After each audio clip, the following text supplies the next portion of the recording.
અને આ ચાક્ષુષ મન્વંતરની અંદર ભગવાને સમુદ્ર મંથન લીલા કરી અને દેવતાઓને અમૃતપાન કરાવ્યું.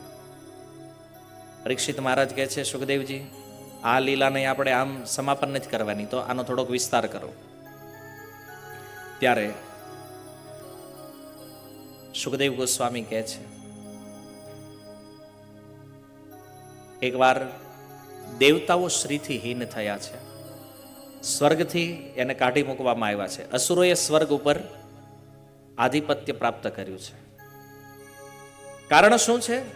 બોલે દુર્વાસા મુનિનો અપરાધ કર્યો છે ઇન્દ્રએ. દુર્વાસા મુનિ એકવાર ભગવાનના ધામથી આવતા હતા, તો ભગવાને એમને એક માળા પહેરાવ્યા, જે ફૂલની માળા છે ને, ભગવાને દુર્વાસાજીને પહેરાવી. અને દુર્વાસાજી આવતા હતા તો રસ્તામાં એને ઇન્દ્ર મળ્યા. ઇન્દ્ર ઐરાવત ઉપર સવાર. દુર્વાસાજીને થયું, મને કૃપા મળી લાવીને હું ઇન્દ્રને આપું. તો એણે એ માળા ઇન્દ્રને પહેરાવી. પણ ઇન્દ્રને અભિમાન થયું કે હું તો સ્વર્ગનો રાજા છું, સોનાના આભૂષણ ક્યાં આવી ફૂલોની માળા હું પહેરું છું. એણે માળા કાઢીને હાથીને પહેરાવી. દુર્વાસા જોઈ રહ્યા છે. દુર્વાસાજીને થયું કે વળી આ હાથી ઉપર કૃપા કરવી હશે, તો એણે માળા એને પહેરાવી છે. પણ વળી હાથી તો હાથી છે, જડ પ્રાણી છે. એણે માળા કાઢીને પગ નીચે કચડી નાખી. અને ભગવાનના નિર્માલ્યનું આવું અપમાન. દુર્વાસાજીએ શ્રાપ આપ્યો, ઇન્દ્ર તું શ્રીથી હીન થઈ જા. અસુરોને ખબર પડી, એણે સ્વર્ગ ઉપર આક્રમણ કર્યું અને આ લોકો સ્વર્ગ ઘરબાર વગરના થઈ ગયા. ગયા બધા બ્રહ્માજીની શરણમાં કે બ્રહ્માજી અમારું કંઈક કરો. બ્રહ્માજી કે તમારું મારથી કાંઈ થાય એમ નથી, આમાં જે કરે એ ભગવાન કરશે. તો શિવજીને સાથે લઈ બધા ક્ષીર સમુદ્રના તટે આવ્યા. ત્યાં આવી અને બ્રહ્માજી સુંદર ભગવાનને પ્રાર્થના કરે. ભગવાન પ્રગટ થયા અને પ્રગટ થઈ અને ભગવાને દેવતાઓને કીધું કે સાંભળો, તમે સમુદ્ર મંથન કરો અને સમુદ્ર મંથન કરી એમાંથી અમૃત પ્રાપ્ત કરો. અમૃત પીધા પછી તમે બળવાન બનો અને જ્યારે બળવાન બનો પછી સ્વર્ગ તમે પ્રાપ્ત કરી લેજો. તો આ રીતે ભગવાને એક યોજના બતાવી. શું યોજના છે? તો કહે છે, સૌ પ્રથમ તમે અસુરો સાથે મિત્રતા કરો. મિત્રતા શા માટે કરવાનું કીધું ભગવાને? બોલે આ સમુદ્ર મંથન તમારા એકલાથી નહીં થાય. પડી કે પ્રભુ એ તો અમારા શત્રુ છે, અમે એની પાસે જાવ તો એ મારશે અમને. બોલે નહીં, જાવ અને મિત્રતા કરો. કેમ? તો કે ગરજે ગધેડાને બાપ કહેવો પડે. ભગવાન નીતિ બતાવે છે. એની હારે મિત્રતા કરો. પછી બોલે મેરુ પર્વતની તળેટીમાં મંદરાચલ પર્વત છે, એને લઈને આવો. એને ક્ષીર સમુદ્રમાં નાખો, એની મંથાની બનાવો અને વાસુકી નાગને લાવો, એની રસી બનાવો. બોલે પણ એ વાસુકી શું કામ આવે? ભગવાન કે એ પહેલા ના પાડશે, પણ પછી એને થોડીક અમૃતની લાલચ આપશો ને એટલે માની જાય. થોડુંક કામ કઢાવતા આવડવું પડે, કેમ કઢાવવી. ગુજરાતીઓ તો અમથા એક્સપર્ટ છીએ એમાં. આપો ને કામ કઢાવો. ભગવાને સુંદર નીતિ બતાવી. તો ઇન્દ્રએ કીધું, પ્રભુ અમૃત તો ઉત્પન્ન થાય પણ આવડા પીવા નહીં દે અમને. ભગવાન કે એ ચિંતા તમે ન કરો, એ બધું મારી ઉપર, તમારે એટલું જ કરવાનું જેટલું હું કહું. તો દેવતાઓ સહમત થયા, ગયા સ્વર્ગલોકમાં. અને બલિ મહારાજ રાજા છે. અસુરોએ તો તલવારો ખેંચી, પણ જેવા સ્વર્ગમાં પહોંચ્યા, બલિ મહારાજે કીધું આજે આ લોકો લડવા નથી આવ્યા, આનો મૂળ લડવાનો છે નહીં આજે. ઇન્દ્રએ આવી અને કીધું કે સમુદ્ર મંથન કરવું છે ને અમૃત પ્રાપ્ત કરવાનું છે, અને બે અડધું અડધું પી લેશું, બે હરખા બળવાન થઈ જાઓ, તમે તમારા રસ્તે અમે અમારા રસ્તે. બલિ મહારાજે અસુરોને પૂછ્યું, મંજૂર છે? બોલે મંજૂર. તો કે હાલો પહેલું કામ મંદરાચલ ઉપાડવાનો છે. તો મંદરાચલ પર્વત લેવા માટે નીકળ્યા. 1,00,000 યોજનનું પરિઘ છે મંદરાચલનું, અને 1,00,000 યોજન ઊંચો. બધા અસુરો અને દેવતાઓ મંદરાચલને ઉપાડીને માંડ્યા હાલવા. અને હાલતા હાલતા રસ્તામાં થાક્યા બે. પણ હું ઈગો એટલો ને, એકબીજાને કે નહીં થાક લાગ્યો એમ. એટલે અસુરોએ વિચાર કર્યો કે જો આપણે એમ કહેશું થાકી ગયા તો એ કે અહીંયા આપણી વેલ્યુ ડાઉન થાય, અને દેવતાઓને એમ કે આપણે કહેશું થાકી ગયા તો આપણી વેલ્યુ, અને વેલ્યુમાં થાક્યા બધા. પર્વત પડ્યો ધડામ દઈને હેઠો.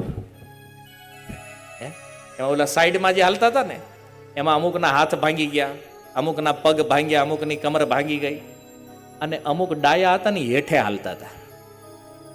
એ તો સુખદેવજી કહે છે, ચૂર્ણયામાસમ હતા ભારેણ કનકાચલ. હવે પર્વતના ભારથી હેઠે દબાઈ ગયા, ચૂર્ણ થઈ ગયા. હા, હેઠે હતા એ હોય ને દોઢા. હવે જ્યાં તો એ બેહીને મંડ્યા રોવા. એ કે આ તો કામ ચાલુ કર્યું એની પહેલા જ વિઘ્ન આવ્યું છે ને રડવાનું ચાલુ કર્યું. ભગવાન ગરુડ ઉપર સવાર થઈને ત્યાં આવ્યા અને ભગવાને કીધું, કેમ રડો છો? લ્યા બોલે, પ્રભુ શું કરવી, જો ના પર્વત પડ્યો, હેઠો થાક્યા, અમુક તો આની હેઠે છે, અને બાર જે છે એમાં એ કઈ હાજર નથી, આ બધા ભાંગેલા છે. ભગવાને એક અમૃતમય દ્રષ્ટિ ફેરવી, બધાને પૂર્ણ જીવિત કર્યા, બધાને પૂર્ણ શક્તિવાન બનાવ્યા, અને ભગવાને આમ પર્વતની ચોટી ઉપાડી અને એ પર્વતને ગરુડજી ઉપર મૂકી દીધો. ભગવાને કીધું, આ બધા ગરુડજી ઉપર બેસી જવાલો. એક પાંખ મારી ગરુડજીએ સીધા ક્ષીર સમુદ્રના તટે. પછી ભગવાને ગરુડજીને કીધું, તમે અહીંથી વયા જાઓ. ગરુડજી કે, મારે સમુદ્ર મંથન જોવું છે. પણ ભગવાન કે, ભાઈ તું અહીંયા રહીશ ને ત્યાં સુધી ઓલો વાસુકી નહીં આવે. ગરુડને સાપને તો કેવું બને તમે જાણો છો. એ કે વાસુકીને લાવવાથી એ આવશે નહીં આયા. તો ગરુડજી કે હારું વાંધો નહીં. ગરુડજી ત્યાંથી ગયા. પછી દેવતાઓને કીધું, જાઓ વાસુકીને લઈને આવો. ગયા વાસુકી પાસે. બોલો, હાલો કેમ? તો કે તમારું નેત્રું બનાવવું છે. બોલે, અરે મારા તો મકોડા ભાંગી જાય ભાઈ, તમે બે સાઈડથી ખેંચો.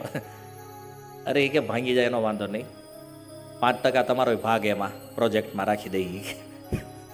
આમાં અમૃત નીકળશે, તમને આપશું થોડુંક. તો અમૃતની લાલચે વાસુકી તૈયાર થઈ ગયા. પછી તો એ પર્વતને ઉઠાવીને મૂક્યો ક્ષીર સમુદ્રમાં. પણ હવે એને ખબર નહીં કે આમાં હેઠે કંઈક આધાર હોવો જોઈએ. પર્વત મૂક્યો, પર્વત ડૂબી ગયો. વળી પાછા રડવા બેઠા કે પર્વત તો અંદર ગયો, સમુદ્રમાં પર્વત કોણ ગોતે? ત્યારે ભગવાને કુર્મ અવતાર લીધો, એક કાચબાનું રૂપ લીધું ભગવાને, અને 1 લાખ યોજન પરિઘના એ મંદરાચલને ભગવાને પોતાની પીઠ ઉપર ધારણ કર્યો. બોલો કુર્મ ભગવાન કી.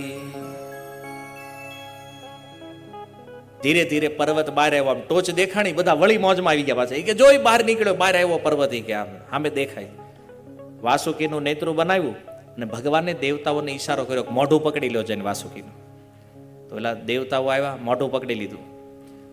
મોઢું પકડી લીધું ને તો પેલા અસુરો રિહાણા પાછા. કેમ? એ કે અમારે મંથન કરવું નથી, શું કામ? તો એ કે દેવતાઓને મોઢાનો ભાગ પકડવાનો, અમારે પૂછડે. કાલ વળી પેપરમાં આવશે કે અસુરો પૂછડા વાળા ભાગે હતા, અપવિત્ર ભાગ અમે નહીં પકડવી, આવી કે અમારે નથી કરવું. ભગવાને સમજાવ્યા, જો મોઢાના ભાગે રહેશો ને તો વાસુકીના મુખમાંથી અગ્નિ નીકળશે, ઝેર નીકળશે, દુખી થઈ જાઓ. તાકે અમે દુખી થાવું, આવડા નહીં થાય. અમુક હોય ને આવા મગજવાળા. ભગવાને દેવતાઓને ઈશારો કર્યો, આપણે વાહે વી આવો, કારણ કે એને રાખવાના જ ન્યા હતા મૂળમાં. પકડ્યું મોઢું, આવડા પૂછડે, અને જેવું મંથન ચાલુ કર્યું પર્વત માંડ્યો હલવા. કેમ? કારણ કે હેઠે આધાર હતો, ઉપર નહીં. તો ભગવાને અજીત નામનો અવતાર લઈ અને મંદરાચલની ટોચ ઉપર બેઠા અને એ પર્વતને સ્થિર કર્યો. લો અજીત ભગવાન કી. જો આજે કેટલાય અવતારો થવાના જ ભગવાનના. અને આ એક લીલા એવી છે સમુદ્ર મંથન, જેમાં એક જ લીલામાં ભગવાનના 4 અવતાર થયા છે. ભગવાનનો અજીત નામક અવતાર. હવે બધું રેડી, ભગવાન કે કરો ચાલો, હાલો ઉપરથી હું ગાઈડન્સ આપતો રહીશ. અને પછી તો ભાઈ મંથન પ્રારંભ થયું. મંથન પ્રારંભ થયું ને સૌથી પહેલા નીકળ્યું કાલકૂટ વિષ અને મંડ્યું ફેલાવા બ્રહ્માંડમાં. બધાએ પૂછ્યું, પ્રભુ આનું શું કરવી? બોલે, કરવાનું કાંઈ નથી, શિવજીના શરણમાં વ્યા જાવ. શિવજી પાસે આવીને પ્રાર્થના કરી, પ્રભુ ઝેર પીશો. શિવજી કે પાર્વતીજીને પૂછવું પડે કે આવું કામ કરવું એક. આ સત્ય છે. એમાં શિવજી કહે છે, માતા પાર્વતીને પૂછ્યું કે આ વિષ પીવાનું છે, દેવતાઓ સંકટમાં છે. તો માતા પાર્વતી કહે છે કે કોઈ જીવ સંકટમાં હોય એનું કલ્યાણ કરવું એ તો આપણું કર્તવ્ય છે, એમ પી જાવ. શિવજીએ વિષપાન કર્યું, પણ જોયું કે જો અંદર ઉતારીશ તો પણ જગત નષ્ટ થશે, બહાર કાઢીશ તોય નષ્ટ થશે. શિવજીએ વિષને ગળામાં સ્થિર કર્યું છે. પણ જો કેવું ભયાનક વિષ હશે. શિવજીએ ગળામાં સ્થિર કર્યું ને તો શિવજીના ગળામાં નીલા રંગનો પટ્ટો થઈ ગયો વિષના પ્રભાવથી. વિચાર કરો, શિવજી ઉપર અસર તો કરી એને, પણ એક પ્રશ્ન થાય, શિવજીએ ગળામાં કેમ રાખ્યું વિષને? શિવજીએ જોયું કે જે ગળામાંથી હરિનામ નીકળે તો જ્યાં ભગવાનનું નામ હોય ને ત્યાં વિષનું કાંઈ આવે. શિવજીનો કંઠ નીલો થયો, નીલકંઠ નામથી પ્રસિદ્ધ થયા. બોલો નીલકંઠ મહાદેવ કી. દેવતાઓ ઉપર કૃપા કરી વળી પાછા આવ્યા. આવી અને પુનઃ મંથન પ્રારંભ થયું. તો વિષ નીકળ્યું. વિષ તો શિવજીએ સ્વીકાર કર્યો, દેવતાઓની રક્ષા કરી છે, પણ એ વિષના અમુક બુંદ જે છે ને એ ધરતી ઉપર પડ્યા, જેમાંથી આ વિષયુક્ત જે ઔષધિઓ છે, વીછી, સાપ ઇત્યાદિ જે ઝેરીલા જંતુઓ છે, એણે બુંદને ગ્રહણ કર્યા, અને એમાં પણ એ જ વિષનો આ પ્રભાવ આજે પણ આપણને દેખાય છે. તો આ રીતે શિવજી તો કરુણાવતારમ, કરુણા કરવા માટે એમણે વિષપાન કર્યું. ત્યારબાદ મંથન પુનઃ પ્રારંભ થયું. કામધેનુ નામની ગાય નીકળી.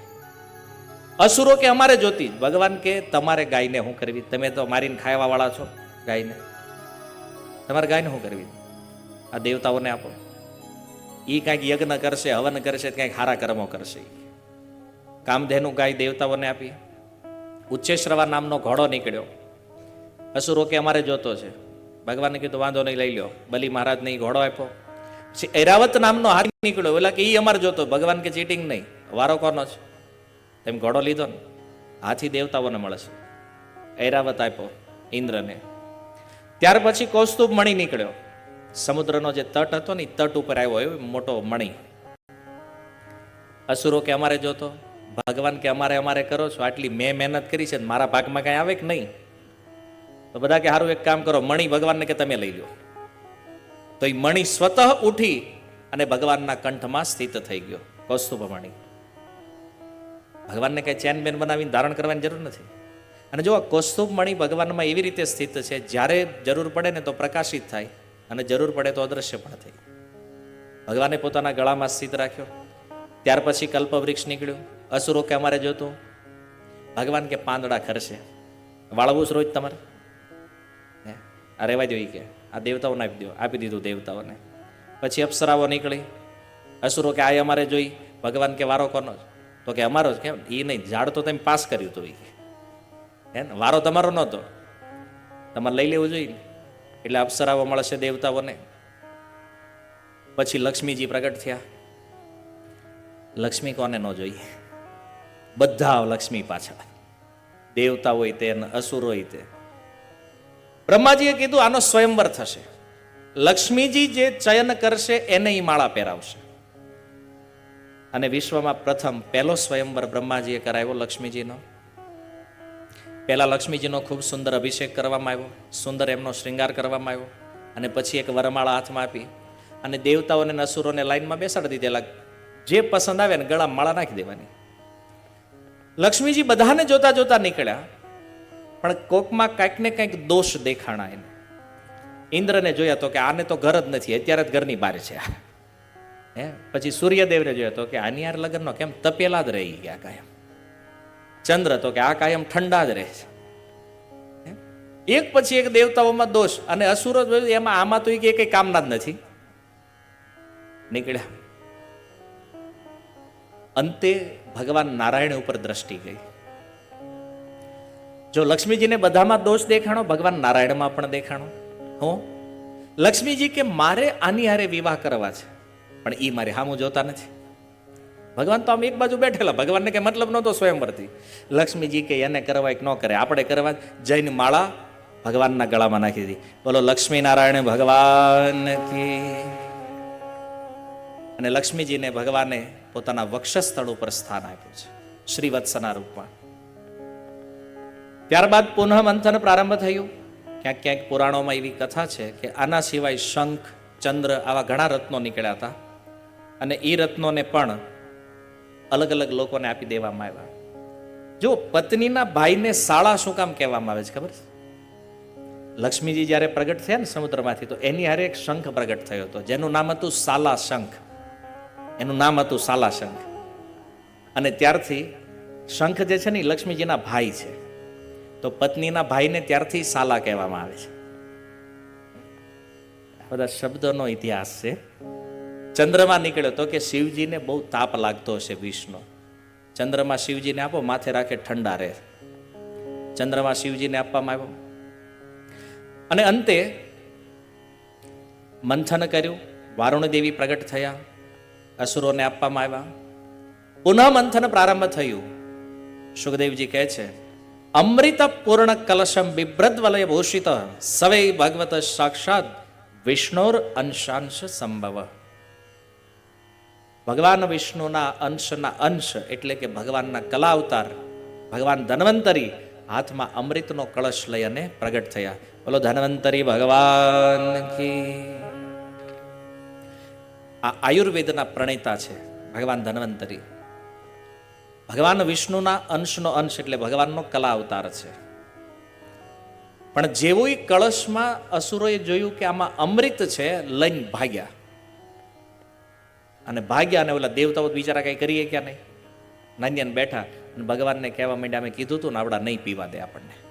ભગવાન કે તમે શાંતિ રાખો, હું જે કહું ને એટલું કરો તમે. અને દેવતાઓને વિશ્વાસ હતો ભગવાન કે જ આપણે કરવાનું છે. એટલે અસુરો અંદરો અંદર લડવા માંડ્યા. જે બુઢા થઈ ગયા હતા એ કે અમને પહેલા પીવા દો. કેમ? કે તમે તો યુવાન છો, તમારે હજી ઘણું જીવવાનું, અમને પહેલા પીવા દો. પેલા યુવાન કે તમારે એવું મરવાનો ટાઈમ છે, તમારે પીને શું કામ છે, અમને પહેલા પીવા દો. અંદરો અંદર માંડ્યા વાદવા અને લડાઈ ચાલુ થઈ. સામેથી એક સુંદર સ્ત્રીને આવતા જોઈ છે અને એવી અદ્ભુત સ્ત્રી છે. જેવું એ સ્ત્રી ઉપર દ્રષ્ટિ પડી,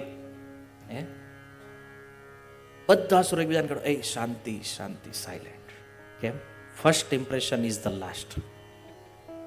જો આજ સ્ત્રી જોઈ જાય કે આપણે બાંધવી છીએ તો એ નહીં આવે આપણી પાસે. બધા સાયલેન્ટ. એ અમૃત વાળું જ કરે છું, પહેલા ચૂપચાપ થઈ જાવ બધા. અને એ સ્ત્રીનું રૂપ એવું અદ્ભુત હતું કે એને જોતા જ બધા શાંત થઈ ગયા.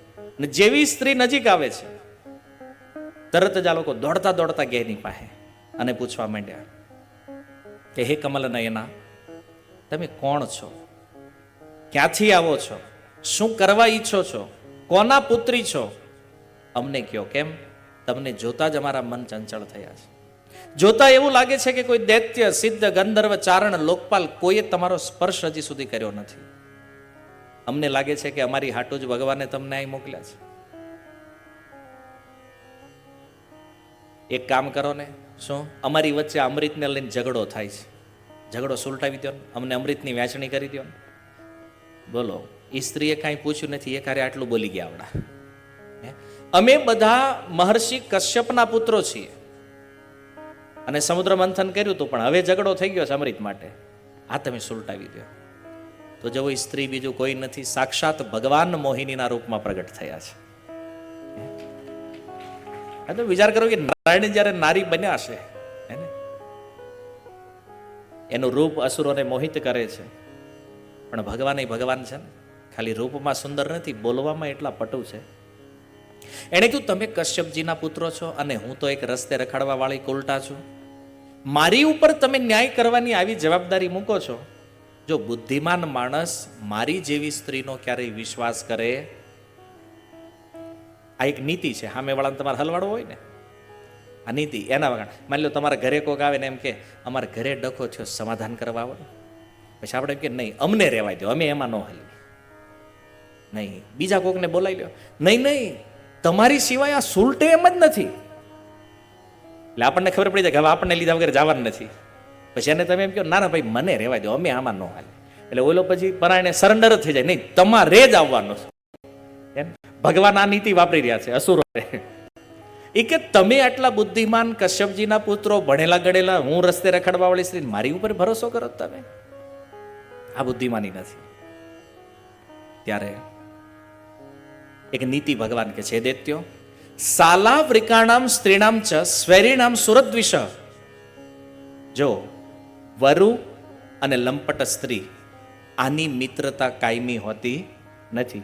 કારણ કે આ બે રોજ નવા શિકાર ગોતતા હોય, એટલે આનો ભરોસો ન કરાય.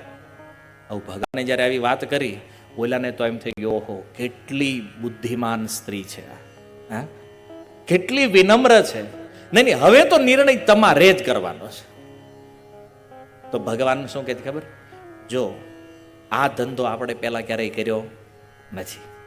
માની લો હું અમૃતની વહેંચણી કરું, કોકને જાજુ મળે, કોકનું ઓછું મળે, ખોટું ન લાગવું જોઈએ કોઈ. તો વિતરણ કરું. એટલે બધા કે ભાઈ કોઈને ખોટું લાગવાનું? તો કે ના, કોઈને ખોટું, જેમ તમે વિતરણ કરો એમ. ભગવાન કે હવે ઝપટમાં આવ્યા જ બરાબર. પછી ધીરેથી ભગવાન એક પોઈન્ટ મૂક્યો, હું એ કે સમુદ્ર મંથન કર્યું તો તમારે હારે દેવતાઓ હતા ને? તો કે હા. તો કે મહેનત તો એને કરીશ, તો પછી એને બોલાવી લ્યો. હવે આ બધા એવા ભગવાનના રૂપમાં મોહિત થયેલા, ના પાડવાની થતી જ નથી. મોહિની જે બોલે એ બધું જ ઓકે. હજી ભગવાને કીધું કે દેવતાઓ તો અમુક તો ડાયા દોડવાય માંડ્યા એમના, અને દેવતાઓ પાસે કીધું હાલો તમારે અમૃત પીવાનું છે. અને પછી બધા ભેગા થયા, સ્નાન કર્યું, સ્વસ્તિ વાચન થયું, સુંદર વસ્ત્ર ધારણ કર્યા, બપોર સુધીનો ઉપવાસ કરાવ્યો ભગવાને. અને પછી કીધું હવે લાઈનમાં બેસી જવા લો. બેઠા બધા લાઈનમાં. ભગવાને અસુરોને કીધું એક કામ કરો, પહેલા હું છે ને દેવતાઓને અમૃત આપી દઉં. કેમ? એ કે આ ઉપરનો જે પતલો પતલો ભાગ જે છે ને એ આને પીવડે, પછી હેઠેનો જે પાકો માલ જે છે ને એ તમને પીવડાવીશ. હવે ઓલાય તે બુદ્ધિના અંધ,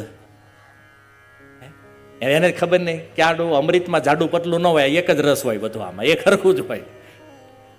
હવે તમે કોલ્ડ ડ્રિંક્સ લેવા એમાં ઉપર પતલું હોય ને હેઠે ઘાટું હોય, એ બધું એક રસ છે. અને અમૃત માંડ્યા ભગવાન દેવતાઓને પીવડાવવા. એમાં એક અસુર, એને ખબર પડી કાંઈક ગડબડ છે આમાં, અને જે રીતે આ મોહિની અમૃત વેચે છે લાગતું નથી કે આપણા ભાગમાં આવશે. એટલે ચૂપચાપ જઈ અને રાહુ નામનો જે દૈત્ય છે સૂર્ય અને ચંદ્રની વચ્ચે જઈને બેસી ગયો. તમારા મનમાં એક પ્રશ્ન થાય કે આટલા બધા દેવતા હતા, આ બેયની વચમાં કેમ બેઠો? કારણ કે બે દેવતા પ્રકાશવાન, સૂર્ય પ્રકાશવાન, ચંદ્ર પ્રકાશવાન. બોલે આની વચ્ચે જઈને બેહું ને તો કોઈ ઓળખી નહીં, દેખાય નહીં કોઈને. વચમાં જઈને બેઠો. ભગવાન અમૃતની વિતરણ કરે, સૂર્ય અને ચંદ્ર ઈશારો કરે, પ્રભુ આ અસુર છે. પણ એ કે ત્યાં એક ઘૂંટડો પીધો, ભગવાને સુદર્શન ચક્ર ધારણ કરી અને એનું મસ્તક કાપી નાખ્યું. પણ હવે થયું એવું કે મુખમાં અમૃત આવી ગયું એટલે એ મસ્તક અમર થઈ ગયું અને ધડ મૃત થયું.